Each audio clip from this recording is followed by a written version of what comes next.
అన్నమయ్య జిల్లా నందులూరు మండలంలోని శ్రీ సౌమ్యనాథ వార్షిక బ్రహ్మోత్సవాలు ఘనంగా జరుగుతున్నాయి. వార్షిక బ్రహ్మోత్సవాల్లో భాగంగా శ్రీ సౌమ్యనాథ స్వామి వారి కళ్యాణాన్ని నేత్రపర్వంగా నిర్వహించారు. ఈ కళ్యాణోత్సవంలో తెలుగుదేశం పార్టీ రాష్ట్ర నాయకులు బత్యాల చెంగల్రాయుడు, సుగవాసి బాలసుబ్రహ్మణ్యం, మేడ విజయశేఖర్ రెడ్డి పాల్గొన్నారు.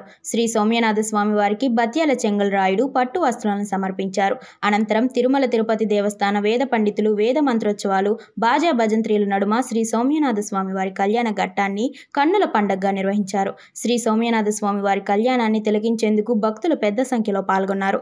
ఈ కళ్యాణానికి విచ్చేసిన భక్తులకు తీర్థ ప్రసాదాలను అందజేశారు.